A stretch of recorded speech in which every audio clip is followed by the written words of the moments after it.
नमस्कार, आवाज समाचार देख रहे हैं आप और आपके साथ मैं हूं स्मिता रिशाल। वक्त हो गया 4 बजे की तमाम अहम और बड़ी खबरों का, जिस पर करेंगे नजर। लेकिन उससे पहले नजर इस वक्त की हेडलाइंस पर।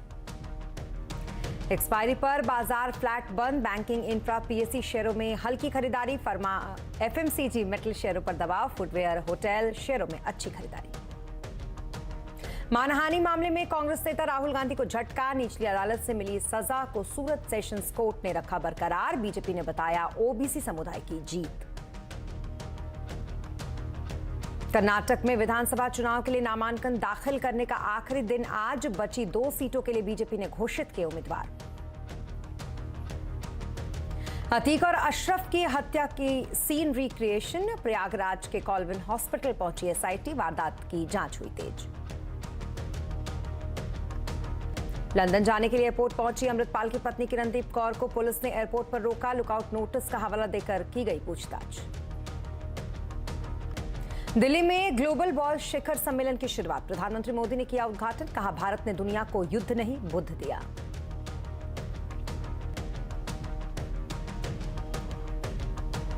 खबरों की शुरुआत राहुल गांधी से, जिन्हें मोदी सर ने मानहानि केस में कोर्ट से राहत नहीं मिली है। सूरत की सेशंस कोर्ट ने मानहानि केस में दोषी ठहराए जाने के फैसले के खिलाफ राहुल गांधी की याचिका खारिज कर दी। कोर्ट ने 13 अप्रैल को दोनों पक्षों की दलीलें सुनी थी और फैसला सुरक्षित रख लिया था। 23 मार्च को सूरत की सीजेएम कोर्ट ने मानहानि केस में राहुल को दोषी ठहराते हुए 2 साल की सजा सुनाई थी। अगले ही दिन उनकी संसद सदस्यता भी इसको लेकर रद्द कर दी गई थी। अब राहुल गांधी के पास हाईकोर्ट में अपील करने का विकल्प है। कांग्रेस का यह कहना है कि वो सभी विकल्प पर विचार कर रही है कि किन किन विकल्पों पर वो आगे बढ़े।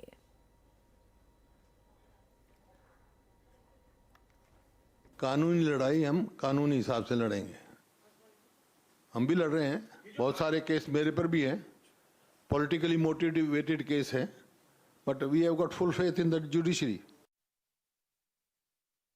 आप जानते हैं कि हमारे जो संवैधानिक न्यायालय हैं, जो उच्च न्यायालय भी आता है, जिसमें उच्चतम न्यायालय भी आता है, उनके पास व्यापक ऐसे पावर्स हैं जिनके अंतर्गत ये जो गलत कारणों से गलत कानूनी आधार पर 2 निर्णय आए हैं, उनको चुनौती दी जाएगी और हमें आशा और विश्वास है कि जल्द से जल्द ये सही की जाएगी, गलती को ठीक किया जाएगा न्यायिक कानूनी रूप से। इधर सूरत कोर्ट के फैसले को बीजेपी ने ओबीसी समुदाय की जीत बताया है। जिस पिछड़े वर्ग के लिए राहुल गांधी ने आपत्तिजनक शब्दों का प्रयोग किया था, उन्हें गाली देने का काम किया था, और इतना कुछ करने के बाद राहुल गांधी और गांधी परिवार को लगता था वो बच के निकल जाएंगे, वो नहीं हो पाया है। This is I would say slap on the face of the arrogance of the Gandhi family. और अब बात समलैंगिक विवाद, इस मामले पर आज सुप्रीम कोर्ट में तीसरे दिन भी सुनवाई हुई। आज याचिकाकर्ताओं की तरफ से अभिषेक मनु सिंघवी ने वी विश्वनाथन की दलीलें रखी। सरकार ने कोर्ट में कहा था कि कानून बनाने का काम संसद का है, इसलिए कोर्ट को इसमें नहीं पड़ना चाहिए। इस पर अभिषेक मनु सिंघवी ने कहा कि आज उनका जो जवाब था उसके मुताबिक संसद में कानून बनाने की बात कहकर कोर्ट को रोका नहीं जा सकता। तो वहीं चीफ जस्टिस डीवाई चंद्रचूड़ ने कहा कि होमोसेक्सुअलिटी को अपराध की श्रेणी में से बाहर लाकर हमने ये माना है कि सेम सेक्स के लोग विवाह जैसी संस्था या रिश्ता बना सकते हैं। सरकार ने कोर्ट से यह भी कहा था कि सेम सेक्स मैरिज की मांग शहरी संपन्न वर्ग की मांग है। कोर्ट ने इस पर तर्क को भी खारिज कर दिया, सरकार के इस तर्क को भी। केस की सुनवाई अगले हफ्ते भी अभी जारी रह सकती है। जेएलआर अगले 5 सालों में ईवी पर करेगा करीब 1.5 लाख करोड़ का निवेश। जेएलआर के सभी बिग मेगा ईवी का पुश पर बात करने के लिए हमारे साथ जुड़ चुकी है हमारी सहयोगी हर्षदा सामंत। हर्षदा, बताइए क्या कुछ स्ट्रैटेजी रहेगी जेएलआर पर टाटा की? टाटा मोटर्स अपनी इलेक्ट्रिक पोर्टफोलियो को और मजबूत करने की तैयारी है और अब की बारी इन्होंने जो अनाउंसमेंट किया है वो यही है कि जेएलआर में दरअसल अपना इलेक्ट्रिक प्लान और एक्सेलरेट करता हुआ दिखाई देगा। कंपनी का इरादा है कि अगले 5 सालों में बड़ा निवेश करेंगे अपने ईवी पोर्टफोलियो में, जेएलआर में, खासतौर से करीब 1.5 लाख करोड़ या फिर आप कहें 15 बिलियन पाउंड के निवेश की तैयारी कंपनी कर रही है। JLR की पहली ईवी रेंज रोवर लॉन्च होती हुई दिखाई देगी 2025 में। ये फुल इलेक्ट्रिक व्हीकल होगी और उसके बाद दरअसल 2024 में इसकी प्री बुकिंग की भी तैयारी होती हुई दिखाई दे रही है। कंपनी ने अपनी जो electric modern luxury car maker को पूरी तरह से इलेक्ट्रिक बनाने का प्लान रखा है। उसमें यह भी कहा है कि FY25 तक कंपनी दरअसल नेट कैश पॉजिटिव हो जाएगी। 2026 तक डबल डिजिट EBIT ये हासिल करने की क्षमता रखते हैं और 2039 तक या फिर 2039 तक जीरो कार्बन फुटप्रिंट रहेगा कंपनी का अपने ईवी में जो पुश आ रहा है उसके चलते। इसके लिए बड़े बदलाव आ रहे हैं। इनका जो हैलीवुड का प्लांट है जहां पर इस समय प्रोडक्शन होता है JLR का, वो पूरी तरह से इलेक्ट्रिक व्हीकल का प्रोडक्शन करते हुए दिखाई देगा, तो उस प्लांट को चेंज कर रहे हैं। ईवी की जो जैगुआर के मॉडल्स होंगे वो सॉलिहोल्ड प्लांट में बनते हुए दिखाई देंगे। इनफैक्ट कंपनी ने यह भी कहा है कि अगले 2 सालों में 3 इलेक्ट्रिक लग्जरी जैगुआर्स भी ये लॉन्च करने की तैयारी कर रहे हैं। यही नहीं, कंपनी ने इनफैक्ट एक प्लान सामने रखा जहां पर इनके जो प्रोमिनेंट ब्रांड्स हैं उसको एक हाउस ऑफ ब्रांड के जरिए पुश मिलेगा।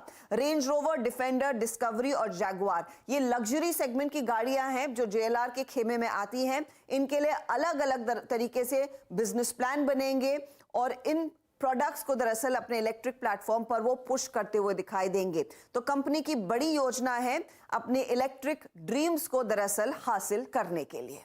जी, बहुत शुक्रिया तमाम डिटेल्स के लिए आपका हर्षदा। और अब बात कंज्यूमर कमीशन की, जिसके लंबित मामलों को लेकर सरकार ने सख्ती की है। सरकार कमीशन की प्रक्रिया में बदलाव की तैयारी कर रही है। डिटेल लेते हैं इस खबर पर असीम मनचंदा से। असीम, बताएं जरा कंज्यूमर कमीशन में सुधार की क्या तैयारी चल रही है? देखिए, उपभोक्ता को कंज्यूमर कमीशन में एक न्याय मिलने में काफ़ी देरी हो रही है। अगर मैं लंबित केसों की बात करूं तो इनकी संख्या 5.5 लाख से भी ज़्यादा पहुंच गई है। उपभोक्ता को काफ़ी परेशानी का सामना उठाना पड़ता है। सरकार ने इसको लेकर के कई सारी सुविधाएं भी शुरू की हैं। ई-दाखिल की सुविधाएं शुरू की है, मीडिएशन की सुविधा शुरू की है, साथ ही वीडियो कॉन्फ्रेंसिंग के जरिए सुनवाई है वो भी हो रही है। लेकिन उसके बावजूद केसेस कम नहीं हो रहे। तो सरकार चाहती है कि जो पूरी प्रोसेस है केस फाइल करने से लेकर के सुनवाई तक की, उसको ओवरऑल किया जाए। तो सरकार ने इसके लिए कंसल्टेंट नियुक्ति की तैयारियां शुरू कर दी है। कंसल्टेंट 1 महीने के अंदर अंदर अपनी रिपोर्ट देगा। इस रिपोर्ट को आधार बनाते हुए सरकार और रिफॉर्म्स करेगी ताकि उपभोक्ता को न्याय मिलने में काफी आसानी हो। सरकार ये चाहती है कि जो भी केसेस है उनका निपटारा आसानी से हो और जो पेंडेंसी है वो काफी तेजी से नीचे है। तो सरकार ने इस दिशा के अंदर काम करने की शुरुआत कर दी है और जल्दी कंसल्टेंट की रिपोर्ट को आधार बनाते हुए नए सुधार सरकार को इस पूरे प्रोसेस के अंदर करेगी। जी, बहुत शुक्रिया तमाम डिटेल्स के लिए आपका असीम। और अब बात प्रयागराज की, जहां पर इस वक्त बेहद हलचल है। जिस जगह पर अतीक और अशरफ का मर्डर हुआ वहां पर पुलिस जांच कर रही है। अतीक और अशरफ के मर्डर का सीन रिक्रिएशन यहां पर किया जा रहा है। ये रिक्रिएशन ठीक उसी जगह पर हुआ है जहां पर अतीक और उसके भाई अशरफ की हत्या 15 अप्रैल को की गई थी। हमारे संवाददाता बता रहे हैं पूरी डिटेल। एक बार मैं अपने दर्शकों को थोड़ा एक ये सीन समझाना चाहता हूँ। कंफ्यूजन रहता है, ये सामने से जो सड़क जा रही है इसको काटजू रोड बोलते हैं। यही सड़क आगे जाकर प्रयागराज जंक्शन से मिलती है और बताया जा रहा है आरोपी वहीं पर एक लॉज में ठहरे हुए थे। और ये सड़क भी, ये जो हॉस्पिटल है ये उसी सड़क पर है। और यहाँ से जब ये जहाँ पर पुलिस खड़ी हुई है यहाँ पर बहन को लाया गया था, प्रेजेंट बहन को। इससे आरोपी उतरते हैं, अंदर जाते हैं। मीडिया के रूप में तीनों शूटर्स मीडिया के साथ घुल मिल जाते हैं और उसके बाद ताबड़तोड़ गोलियों की बौछार दोनों भाइयों पर कर दी जाती है और चंद मिनटों में ही वो दम तोड़ देते हैं। उसके बाद प्रयागराज से लेकर पूरे प्रदेश में सनसनी मच जाती है और फिर शुरू होता है कार्रवाइयों का और जांच का दौर। पूरे मामले में तुरंत सीएम बैठक लेते हैं। दोनों जो ब्रदर्स थे, माफिया ब्रदर्स, उनको अंदर ले जाया जाता है जहां डॉक्टर्स उनको मृत घोषित करते हैं। जो आरोपी गाड़ी में बैठे थे तुरंत उनको पुलिस यहां से लेकर रवाना हो जाती है और फिर इस मामले में SIT, जुडिशियल कमीशन फॉर्म किए जाते हैं। तुरंत ही मुकदमे FIR दर्ज होती है। तीनों आरोपियों से SIT अब पूछताछ कर रही है जहां पुलिस लाइन में। वहीं दूसरी तरफ आज सीन रिक्रिएशन का काम पूरा हो गया। जुडिशियल कमीशन प्रयागराज पहुंच चुका है, सर्किट हाउस में बैठक हो चुकी है और उसके बाद मौका जो घटना स्थल है वहां पर भी जुडिशियल कमीशन आया था और सारी जानकारियां जुटाकर वो रवाना हुआ। उसके बाद फिर से SIT और FSL पहुंची, पूरा सीन रिक्रिएट किया और अब आपको मैं विजुअल्स के जरिए समझाता हूं किस तरीके से अब अंतिम चरण में सीन रिक्रिएशन का काम पहुंच चुका है। और अब बात करेंगे 5G रोल आउट की, जिसमें रिलायंस जियो ने एक बार फिर से बाजी मारी है। 3 मार्च तक कंपनी ने सबसे ज्यादा 82,500 टावर लगाए हैं। पूरी डिटेल लेते हैं असीम चंदा से। असीम, बताएं जरा क्या कुछ अपडेट है इस पर आपके पास? देखिए, देश में 1 अक्टूबर से 5G सेवाओं की शुरुआत हुई थी। टेलीकॉम कंपनियां काफी तेजी से 5G का रोल आउट कर रही हैं। अभी तक टेलीकॉम कंपनियों ने 1 लाख से ज्यादा टावर भी लगा लिए हैं। अगर मैं भारतीय एयरटेल की बात करूं तो एयरटेल ने 500 से ज्यादा शहरों के अंदर 5G सेवाओं का रोल आउट कर दिया है, जबकि रिलायंस जियो ने 450 से ज्यादा शहरों के अंदर 5G रोल आउट किया है। दूरसंचार विभाग ने ये भी डाटा जारी किया कि कौन सी कंपनी ने कितने 5G टावर लगाए हैं। अगर मैं भारतीय एयरटेल की बात करूं तो एयरटेल ने 19,145 टावर लगाए हैं, जबकि रिलायंस जियो ने 82,500 के आसपास टावर लगाए हैं। जबकि जो तीसरी कंपनी वोडाफोन आइडिया है, उसने अभी तक 5G सेवाओं का रोल आउट नहीं किया। कंपनी ने अभी तक एक भी 5G BTS नहीं लगाया है। तो कुल मिलाकर के टेलीकॉम कंपनियां 5G रोल आउट को लेकर के काफी तेजी से आगे बढ़ रही है। और जैसा कि कंपनी का कहना था कि दिसंबर 2023 तक पूरे देश के अंदर 5G रोल आउट कर लिया जाएगा, तो कंपनी उस दिशा में काफी तेजी से आगे बढ़ रही है और जल्द ही आपको सब पूरे देश के अंदर 5G सेवाएं मिलनी शुरू हो जाएंगी। बहुत शुक्रिया तमाम डिटेल्स के लिए आपका असीम। और अब बात दिल्ली की, जहां पर बौद्ध शिखर सम्मेलन 2023 का आयोजन 2 दिवसीय आयोजन यहां किया जा रहा है। 20 से 21 अप्रैल को ये चलने वाला है शिखर सम्मेलन, जिसको संस्कृति मंत्रालय और साथ ही अंतर्राष्ट्रीय बौद्ध परिसंघ ने मिलकर आयोजित किया है, जिसमें 30 देशों से 171 प्रतिनिधि हिस्सा लेने के लिए पहुंचे हैं। तो वहीं प्रधानमंत्री नरेंद्र मोदी ने इस वैश्विक बौद्ध शिखर सम्मेलन का उद्घाटन किया और इस मौके पर पीएम ने कहा कि बुद्ध की शिक्षाएं वैश्विक समस्याओं का समाधान पेश करती हैं। भगवान बुद्ध के विचारों को जीने वाले इतने व्यक्तित्व जब हमारे सामने हो तो साक्षात बुद्ध की उपस्थिति का एहसास होता है, क्योंकि बुद्ध व्यक्ति से आगे बढ़कर एक बोध है। बुद्ध स्वरूप से आगे बढ़कर एक सोच है। और अब बात करेंगे बाजार की, जहां वीकली एक्सपायरी के दिन दायरे में कारोबार रहा। Mid cap small cap index flat आज बंद हुए। सेंसेक्स 65 अंक चढ़कर 59,632 पर बंद हुआ, तो वहीं निफ्टी 6 अंक चढ़कर 17,624 पर बंद हुआ। आज फूडवेयर होटल शेयरों में अच्छी खरीदारी रही। फार्मा FMCG मेटल शेयरों में आज दबाव देखा गया। मार्केट का पूरा हाल समझने के लिए चलते हैं यतिन के पास। यतिन, बताएं मार्केट के आज के हाईलाइट्स क्या क्या रहे हैं? तो पिछले 3 दिन से जो मंदी चल रही थी उस पर आज ब्रेक लगा। मार्केट आज मामूली बढ़त के साथ बंद हुआ। Nifty, bank Nifty, small cap, mid cap सभी एक फ्लैट नोट पे बंद हुए और शायद इसीलिए बाजार का एडवांस डिक्लाइन रेशियो भी लगभग 1:1 था। अगर हम बढ़ने वाले शेयरों की बात करें तो ऑब्वियसली यहाँ थोड़े बहुत ऑटो शेयर्स में आपको हल्की पुल्की तेजी दिखेगी। बैंकिंग शेयरों में स्पेसिफिकली प्राइवेट सेक्टर की बैंक्स में थोड़ी बहुत खरीदारी थी और लूजिंग एंड में आज फार्मा जो है वो सेक्टोरली टॉप लूजर बना। अगर हम सेक्टर स्पेसिफिक बात करें तो काफ़ी सारा मोमेंटम आपने आज फुटवेयर शेयरों में देखा, सिलेक्ट चीनी शेयरों में आपने खरीदारी देखी। तो कहीं ना कहीं काफ़ी सेक्टर स्पेसिफिक एक्शन आज के बाजार में था। ऑब्वियसली इस हफ्ते HCL टेक्नोलॉजीज और रिलायंस इंडस्ट्रीज के नतीजे हैं और उसके पहले मार्केट में थोड़ा बहुत वेट एंड वॉच मोड आपको आज बनता हुआ दिखा। जी, तो सेक्टर्स का हाल भी बता ही दीजिए फिर, किस तरीके का एक्शन रहा? ठीक है, तो अगर हम निफ्टी गेनर्स की बात करें तो यहाँ आपको काफ़ी सारे स्टॉक्स दिखेंगे गेनिंग साइड पे। खास करके अगर हम बात करें टाटा मोटर्स की तो EVs में बड़े प्लान अनाउंसमेंट के बाद यहाँ आपको खरीदारी दिखी। निफ्टी का टॉप गेनर आज टाटा मोटर्स था। अदानी पोर्ट्स और बजाज ऑटो दूसरे वो स्टॉक्स थे जहाँ आपको खरीदारी का मूड माहौल दिखा। निफ्टी लूजर्स की बात करें तो यहाँ आपको काफ़ी सारे फार्मा स्टॉक्स दिखेंगे। दिवीज लैब खास करके 4% नीचे था, डॉक्टर रेड्डीज 1% नीचे, आयशर मोटर्स और HUL में आपको 1.5% की मंदी दिखी। मिड कैप गेनर्स की बात करें तो जूतों के शेयर्स यानी मेट्रो ब्रांड्स में आपको 6.5% की तेजी। पावर स्टॉक जैसे कि अदानी पावर, JSW एनर्जी यहाँ भी तेजी दिखी।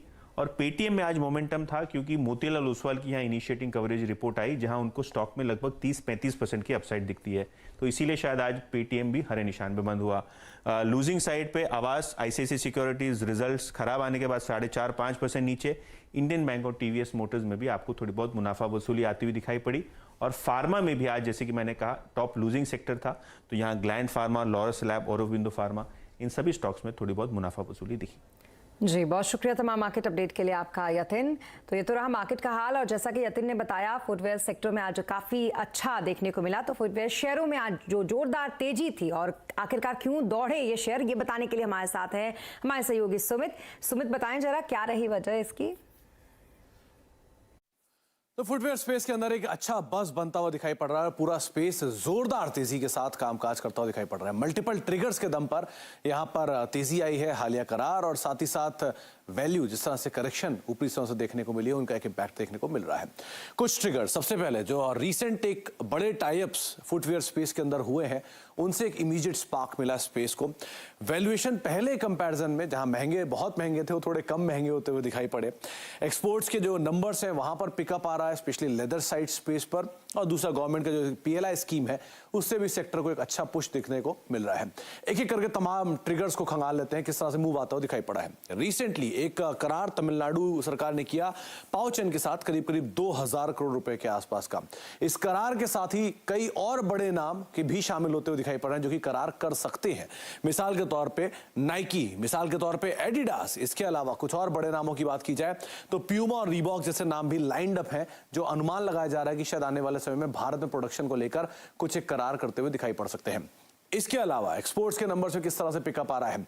दुनिया भर में करीब 85% जो फुटवेयर है वो नॉन लेदर है, और इंडिया मेजरली लेदर एक्सपोर्ट्स के अंदर कामकाज कर रहा है। तो शायद नॉन लेदर एक्सपोर्ट्स में भी जो भारतीय कंपनियां, उनके लिए एक अच्छे मौके खुलते हुए दिखाई पड़ सकते हैं। एक्सपोर्ट्स के नंबर भी आपकी स्क्रीन पर आएंगे, किस तरह के आंकड़े देखने को मिले। 208 करोड़ रुपए का एक्सपोर्ट जो कि FY20 में होता था, वो बढ़ के 205 करोड़ रुपए के आसपास पहुंचता हुआ दिखाई पड़ा है। पिछले 3 सालों में इस तरह का पिकअप आया। इसके अलावा अगर आप नॉन एक्सपोर्ट्स के नंबर्स को भी देखेंगे तो 28 करोड़ से बढ़ के करीब करीब 21 करोड़ रुपए के आसपास पहुंचा। हालांकि स्पेस छोटा है, लेकिन यहाँ पे अपॉर्चुनिटीज कहीं ज्यादा बड़ी होते हुए दिखाई पड़ रही हैं भारतीय कंपनियों के लिए। किस तरह करेक्शन पूरे स्पेस में आया। हालिया करेक्शन रहा बाटा में 30%, लिबर्टी 40%, रिलैक्सो 30%। इतना ही नहीं, कुछ जो हाल की लिस्टिंग रिलेटेड कंपनीज जैसे कैंपस 40%, मेट्रो 15%, श्री लेदर करीब करीब 25% के आसपास का इरोजन यहां देखने को मिल चुका है। कैसा वैल्यू एडजस्टमेंट हुआ। बाटा करीब 80 के मल्टीपल और पीक पे होता था, अब करीब 57 के मल्टीपल पे कामकाज कर रहा है। इसके अलावा लिबर्टी पीक पर 55 के मल्टीपल पर था, अब करीब 32 के मल्टीपल पे कामकाज कर रहा है। रिलैक्सो एक समय पे 190 के मल्टीपल पर था, हालांकि अभी महंगा 139 के मल्टीपल पे, लेकिन पहले से काफी सस्ता हो चुका है। कैंपस 160 का पीक मल्टीपल, करीब 91 के मल्टीपल पे अभी है कामकाज करता हुआ दिखाई पड़ रहा है। मेट्रो जो कि लिस्टिंग के दौरान करीब 73 के मल्टीपल पर पहुंच गया था, वो अब रफली 62 के मल्टीपल पे कामकाज करता हुआ दिखाई पड़ रहा है। और श्री लेदर 27 के मल्टीपल पे था, जो कि अब घटकर रफली 20 के मल्टीपल पर हो गया। तो कुछ शेयरों में करेक्शन, कुछ अच्छी एक्सपोर्ट अपॉर्चुनिटीज, और जिस तरह से एक बड़ा शिफ्ट हो रहा है डिमांड में, इन सब का इंपैक्ट आज पूरे स्पेस के अंदर देखने को मिल रहा है। जी, बहुत शुक्रिया तमाम डिटेल्स के लिए आपका सुमित। और अगर आप ज्वेलरी खरीदने के लिए अक्षय तृतीया का इंतजार कर रहे हैं तो हम बताएंगे आपको कि कैसे मिलेंगे आपको ऑफर्स, लेकिन ब्रेक के बाद।